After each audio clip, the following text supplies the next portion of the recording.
Se você conhece ou acompanha o Jovem Nerd, deve ter estranhado a notícia que ocupou os portais de tecnologia e comunicação no dia 14 de abril de 2021.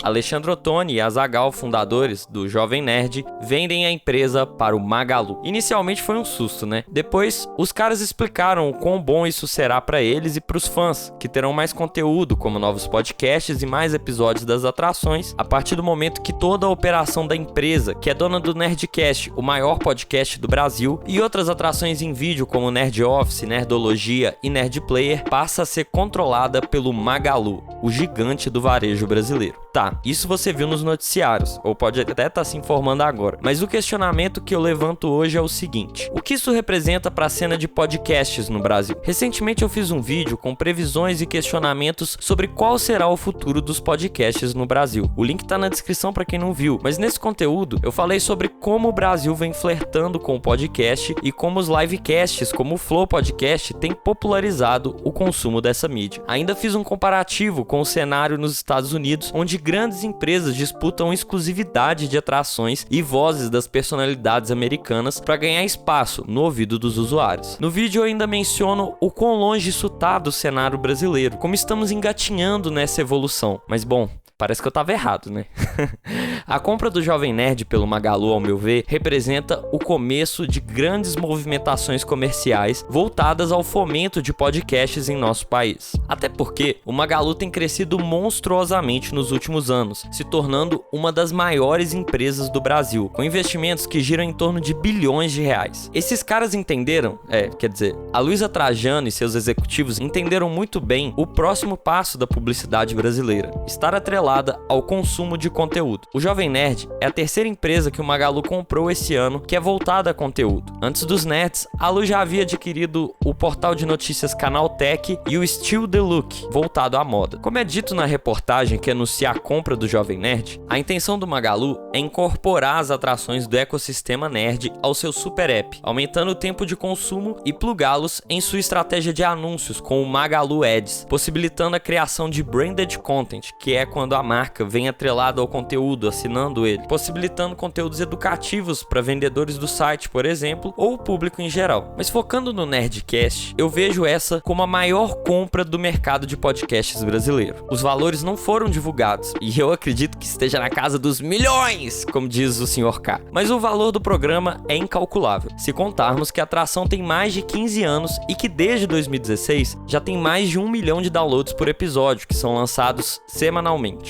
Em 2019, o Nerdcast já atingiu a marca de 1 bilhão de downloads, sendo o terceiro no mundo a alcançar esse feito. E por que eu tô levantando isso aqui? Para mim, essa compra vai movimentar muito o mercado. Já tivemos esse ano a Globoplay, o maior streaming genuinamente brasileiro, agregando podcasts em sua plataforma, fazendo parcerias com o B9, outra empresa grande de podcasts, e fomentando a mídia podcast no mercado publicitário, por meio do Audio Day, evento criado pela Globo para esse intuito. Eu prevejo que a compra do Jovem Nerd vai fazer as marcas e agências olharem cada vez mais para a mídia podcast. E isso se reflete em todo o mercado. Onde existe público, principalmente fiel, como é o caso do Jovem Nerd, existe interesse das marcas. E onde tem interesse das marcas, tem dinheiro. E onde tem dinheiro, tem mais gente querendo dinheiro. Então, aparecem mais programas que atraem mais público e assim a roda vai girando e aumentando de tamanho. Acredito que daqui 1 ou 2 anos, com o fim da pandemia e podcasts tendo feito parte da vida de muitas pessoas, o meio vai expandir com novos players que já possuem sua audiência em outras mídias. A volta da rotina de se deslocar ao trabalho traz o áudio à tona, permitindo o consumo multitarefa que já existe, mas que será ampliado. E aí, o mercado começa a crescer sem fim. Independentemente de como será o futuro dos podcasts, eu digo que o presente já é grande, pelo menos pro Jovem Nerd. Comecei a ouvir o Nerdcast em 2010. Eu descobri o site por conta de um podcast de games já extinto, de um site que chamava Nowloading. Toda sexta era de lei pegar o fone e ouvir depois da aula, após baixar o episódio, o novo Nerdcast. Eu tinha uns 14 anos e já ouvia muito o Alexandre, Azaghal, Portuguesa, Sr. K, Senhora Jovem Nerd e tantos outros que traziam entretenimento e informação nesse universo de coisas nerd. Anos mais tarde, inspirado por eles, eu criei em conjunto com o Dan Lost, outro fã dos caras, o meu próprio podcast, o Player Select. E agora, anos depois, me inspiro para criar um movimento com um projeto de conteúdo chamado Lacre. Ver tudo dando certo pros caras 11 anos depois é muito gratificante. Eu acho que essa é a maior qualidade que um podcast consegue proporcionar: a ligação e o sentimento de se fazer parte dessa conquista e dessa comunidade. Parabéns, né? Excelente, um grande abraço, Jovem Nerd, sucesso!